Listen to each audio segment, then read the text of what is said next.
tous, bienvenue dans Tout un monde, votre rendez-vous hebdomadaire avec les acteurs de l'actualité. On va parler de la crise entre la Russie et la Turquie, du bilan de la société française plus de 15 jours après les attentats et du sommet de la COP 21. Mais voici tout d'abord, comme chaque semaine, en quelques secondes, le bilan de cette journée d'info. Le Parlement français a massivement voté pour autoriser la poursuite des frappes aériennes en Syrie. Il n'y a pas d'alternative. Nous devons anéantir Daesh, a prévenu Manuel Valls. L'Allemagne devrait renforcer son aide à la coalition internationale anti-État islamique en engageant des avions de reconnaissance en Syrie. Un dirigeant local de l'opposition au Venezuela a été tué par balle lors d'un meeting de campagne pour les législatives du 6 décembre dans l'état du Guárico, au centre du pays. Lors de la première étape de son voyage sur le continent africain, le pape François a dénoncé à Nairobi la radicalisation des jeunes dans des attaques barbares et toute violence revendiquée au nom de Dieu. La photo tragique du petit corps d'Aylan, le réfugié syrien, avait ému le monde entier. 3 mois plus tard, son oncle, sa tante et ses cousins ont obtenu une demande d'asile au Canada. Bonjour Daniel Chek. Bonjour. Merci beaucoup d'être avec nous, ancien ambassadeur d'Israël en France. Professeur Uri Marinov, bonjour. Merci d'être avec nous. Shalom. Vous êtes professeur de management environnemental à l'Interdisciplinary Center d'Herzliya. On va parler avec vous de la COP 21 à Paris et des enjeux environnementaux. Mais avant cela, je propose qu'on rejoigne tout de suite Hakim Steiner, directeur exécutif du programme des Nations Unies pour l'environnement. Bonjour, merci d'être avec nous. C'est un plaisir. Alors, dites-moi, quels sont les enjeux de la COP 21 à Paris ? Eh bien, à Paris, je pense que la thématique globale sera « Le monde peut-il se mettre d'accord sur un chemin conduisant à une économie réduite en carbone ?» Cela signifie de se mettre d'accord sur comment réduire les émissions de carbone. Les problèmes clés sont d'un côté les engagements des pays de façon individuelle et de l'autre les engagements financiers internationaux en termes de finances climatiques. Et aussi la question de savoir si un accord peut être trouvé sur un mécanisme de contrôle pour que dans les prochaines années, les pays puissent revoir leur ambition à la hausse. Car on sait qu'à l'heure actuelle, cela ne suffira pas de maintenir le seuil à 2 degrés, il nous faut accélérer nos efforts pour conserver une chance de réussir. Donc à Paris, il va falloir se mettre d'accord sur un mécanisme de contrôle. Il y a aussi de nombreux autres détails techniques sur l'adaptation et le transfert de technologies, mais la question primordiale reste de savoir si les pays vont se mettre d'accord sur un package qui nous conduira à une économie plus propre et comment le financer. Merci beaucoup de cette réponse. Professeur, est-ce que finalement la tenue même de ce sommet n'est pas une victoire idéologique pour les partisans de l'environnement avec la présence de tous ces chefs d'État ? Oui, bien que ce ne soit pas la première fois. J'ai moi-même été chef de la délégation israélienne en 1992 à la conférence internationale de Rio de Janeiro. Là-bas aussi, plus de 120 chefs d'État avaient pris part, mais ça n'a rien changé depuis. Au contraire, ça s'est bien empiré. Donc le fait que soient annoncés 140 ou 150 chefs d'État n'annonce pas forcément le succès de la conférence. Comment est-ce que vous expliquez que rien n'a changé donc, depuis Rio de 92 ? Le sujet n'a pas encore pris la place qui lui revient dans l'opinion publique internationale. Personne n'a eu l'idée, ou presque personne, aucun des chefs d'État n'a lu la liste des rapports publiés la semaine dernière au préalable des discussions. Par exemple, il n'y a aucun autre sujet qui a influencé la vie de presque la moitié des habitants de la planète depuis ces 20 dernières années. Le réchauffement climatique a eu un impact fort.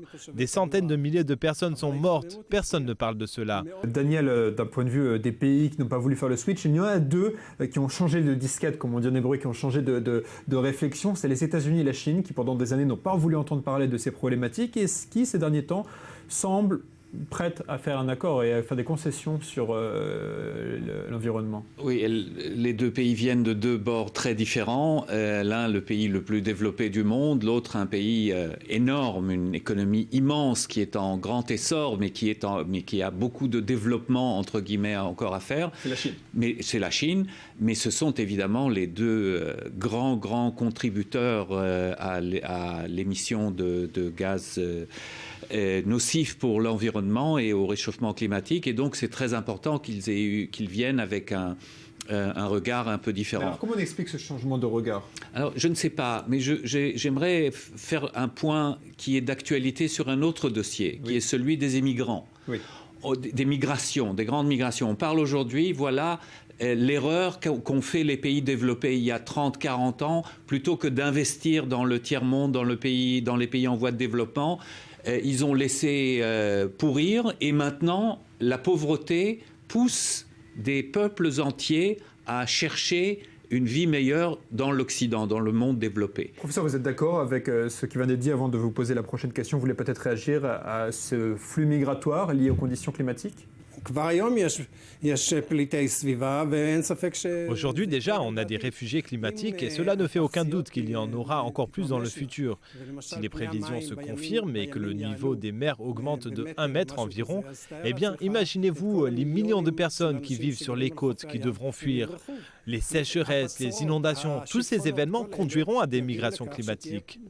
Alors, il y a une vraie question qui se pose, et là je vous pose vraiment la question aux deux. On demande souvent aux pays du monde entier de faire des efforts contre le dérèglement climatique, et les pays du Sud disent « mais vous, les pays du Nord, vous avez pollué pendant des années pour vous développer et vous nous mettez des restrictions ». Écoutez, ici, il est très facile d'être pessimiste sur le sujet. Et moi, je ne veux pas être pessimiste. Rien que la semaine dernière a été publié un nouveau rapport de Stanford qui a examiné la réalité dans 145 États du monde. Ce rapport a prouvé ce que je dis depuis de nombreuses années. Il est possible, en l'espace de quelques années, de stopper l'utilisation d'énergies fossiles, c'est-à-dire le charbon, le pétrole, le gaz, et de faire la transition vers les énergies renouvelables, c'est-à-dire de réduire de 80 à 90% les émissions de gaz à effet de serre. C'est exactement ce dont ont besoin les pays en voie de développement. Ce sont des technologies pas extrêmement évoluées, ce n'est pas du high-tech, ce ne sont pas des investissements importants. Et cela crée de nombreux emplois. Cela correspond tout à fait à leurs besoins. Daniel, un mot de la fin sur ce sujet? Tout à fait. Professeur Marinov a raison. Il y a d'ailleurs un énorme essor dans le domaine des énergies renouvelables en Afrique, des investissements de grandes sociétés occidentales spécialisées en solaire, éoliennes, etc., qui investissent en Afrique avec souvent l'aide d'organisations internationales. Et c'est là exactement une part de ces gros investissements qui est nécessaire. Merci beaucoup, Daniel Cheg. Merci beaucoup, professeur, d'avoir répondu à nos questions. Le vendredi 13 novembre au soir, la France était frappée par les pires attentats de son histoire et les Français découvraient, choqués, que plusieurs des terroristes étaient nés et avaient grandi en France. Alors, qu'est-ce qui ne va pas dans la société française? C'est ce que nous allons tenter de comprendre avec le journaliste franco-libanais André Berkoff. Bonjour. Merci, bonjour. Je le disais, certains terroristes des derniers attentats sont nés et ont grandi en France. Qu'est-ce que ça dit de l'état de la société française ? Écoutez, ce que ça dit, c'est quelque chose qui n'est pas nouveau, comme vous savez. La 3e ou 4e génération, il y a des éléments qui ont été extrêmement séduits, qui ont été embrigadés dans une espèce d'appel extrêmement fort, parce qu'il faut savoir que l'appel de Daesh est extrêmement fort. Ouais. Ce n'est pas un jugement de valeur que je donne, mais c'est une constatation qui mêle à la fois quelque chose de très important, qui est la harangue militaire et la prédication religieuse. Et ils ont réussi à élaborer un discours d'appel au risque, d'appel au combat pour des valeurs supérieures, des valeurs divines, des valeurs, appelons-les comme on veut, et qui peuvent attirer beaucoup de jeunes en déshérence, en perte de repères, en ne sachant pas ce qu'ils font, et on leur donne un discours qui est très fort et contre lequel l'Occident est désarmé, je tiens à le souligner. Vous avez un discours très élaboré de l'État islamique, et vous avez un discours très éparpillé, consommateur de l'Occident. Et donc, on peut comprendre que chez certains, attention, il ne faut pas généraliser, c'est très loin d'être la majorité, mais il y a des gens qui peuvent se sentir attirés par non pas adieu aux armes, mais cet appel aux armes. Avant, on parlait des prêches radicaux et des prières dans les caves, on disait donc qu'il fallait organiser l'islam de France, construire des mosquées, mais aujourd'hui, on parle des vidéos sur Internet. Comment on peut lutter contre ce phénomène sur Internet ? Écoutez, on peut lutter, c'est une lutte de longue haleine. Le problème, c'est que face à une idéologie, parce que c'est une idéologie extrêmement forte, il faut avoir un discours extrêmement fort. C'est-à-dire qu'il faut avoir quelque chose de structuré, quelque chose de fort. Quelles valeurs on oppose à ces valeurs-là ? Le reste, c'est l'éducation, c'est les sanctions évidemment et la répression, mais surtout l'éducation. Comment sortir de cette espèce d'enseignement qui est un enseignement extrêmement, encore une fois, qui corrode, qui va très loin. Quand on dit, écoutez, vous n'avez pas comment dire, vous n'avez pas d'avenir, vous ne savez pas où vous êtes perdu. Vous savez, c'est la secte, hein. Quelque part, c'est un comportement sectaire. Mais c'est un comportement sectaire extrêmement efficace et extrêmement structuré. Donc, comment on combat cela ? Ça va être long.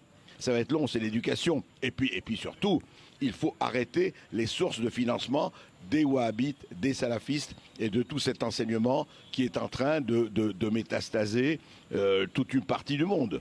Oui, mais M. Bercourt, vous parlez d'éducation, mais une partie des jeunes qui ont commis ces attentats ont grandi dans des écoles françaises. Oui, et alors ? Mais justement, ils ont grandi dans des écoles françaises en lesquelles on ne leur donnait aucune identité.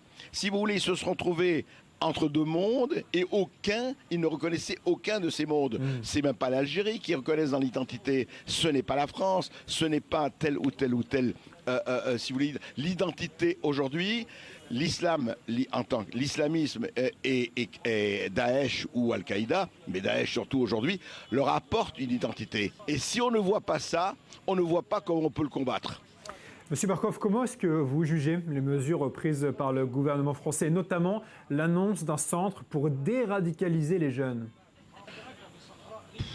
Écoutez, je crois que surtout, il faudrait que Manuel Valls nous parle d'un centre où il restructure les pensées, où il surveille les écoles, où il surveille l'éducation, où il reconquiert les territoires perdus de la République, où il fait en sorte que les professeurs n'aient plus peur de dire un certain nombre de choses. Il y a une très très très lente reconquête à faire des cœurs et des esprits. Et je suis optimiste, j'espère que ça se fera, mais ça prendra beaucoup de temps. Alors la déradicalisation, oui, mais enfin ce n'est pas ça qui va arranger le problème, ce n'est pas ça qui réglera le problème. Le problème sera réglé par un véritable combat où ce qu'on appelle l'Occident retrouve les armes de la parole et pas seulement la parole des armes. Merci beaucoup d'avoir été avec nous depuis la place de la République. Merci. La crise diplomatique entre la Turquie et la Russie se poursuit après que l'armée turque ait abattu un avion militaire russe. Avec nous pour en parler, Paul Asler, bonjour, merci d'être avec nous. Vous êtes journaliste à Russia Today, vous allez nous aider à comprendre de quoi il s'agit. On a un peu l'impression que finalement ce qui a été touché, c'est l'honneur russe. Eh bien, je pense que nombreux sont ceux qui seraient d'accord avec vous. Beaucoup affirment qu'il ne s'agit pas uniquement de l'ego russe, mais aussi de l'ego du président turc Erdogan. Les Russes demandent toujours des excuses qui n'ont pas l'air d'arriver. Alors, comme l'a dit le président Poutine, il ressent cela comme un coup de couteau dans le dos par les complices des terroristes. Et je pense que jusqu'à ce que les Russes obtiennent des excuses, et ils exigent aussi des indemnisations pour les familles du pilote abattu, eh bien, jusqu'à ce que cela se produise, les Turcs vont devoir payer très cher. Ce à quoi l'on assiste par exemple aujourd'hui, c'est que les touristes russes ont cessé de se rendre en Turquie. On voit que la Russie a arrêté de nombreux imports de nourriture turque vers la Russie, on voit des interdictions de commerce, mais finalement la grande question reste, est-ce que la Russie arrêtera ou non d'exporter son gaz, car elle fournit 60% des consommations de gaz turc. Il y a aussi le point de la fin de la coopération militaire en Syrie. Qu'est-ce que ça veut dire concrètement ? Les Russes ont annoncé qu'ils allaient cesser la coopération militaire entre les deux pays. Je ne sais pas si cela aura un effet sur le long terme, car cette coopération militaire, jusqu'à aujourd'hui, a été relativement limitée. Alors, comme vous le savez, la Turquie est assise entre deux chaises. Elle fait partie de la coalition anti-islamique, mais en même temps, elle n'en fait pas partie.